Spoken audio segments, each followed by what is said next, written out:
Hundreds of Palestinians, mostly family members of freed prisoners, gathered in front of Ofar military prison to welcome Palestinian prisoners freed in the first phase of a prisoner swap deal, in which 477 Palestinians were released in exchange for Israeli soldier Gilad Shalit.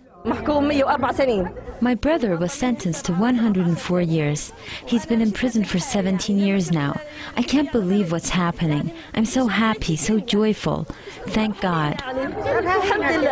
Flags of all the resistance movements in the West Bank were waved in front of the Ofar prison as the participants sang songs of national unity.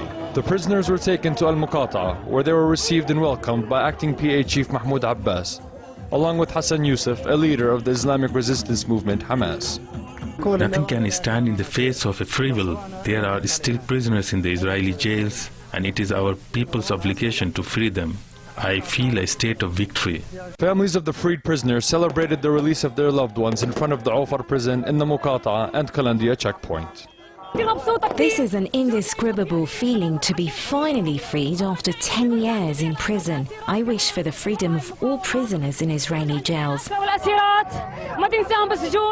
During the celebrations, the freed prisoners stressed the crucial role of the resistance in their release and said they will not rest until all Palestinian prisoners are released from the Israeli jails. My daughter was released today and her brother is still in prison. My heart still hasn't mended. My son is in solitary confinement. He was sentenced to life in prison. He's in isolation. We've not seen him in 1 year and 3 months, and he's on hunger strike. Meanwhile, a group of Palestinian prisoners in Israeli jails have ended their third week of hunger strike to protest the harsh treatments in Israeli jails, most notably the policy of solitary confinement. Hundreds of freed Palestinians are now celebrating with their families, some for the first time in decades. But one thing on the lips and minds of these freed prisoners here today is the freedom of Palestinian prisoners still in Israeli jails. For Press TV, Hanna Kassis, Occupied Al-Bira.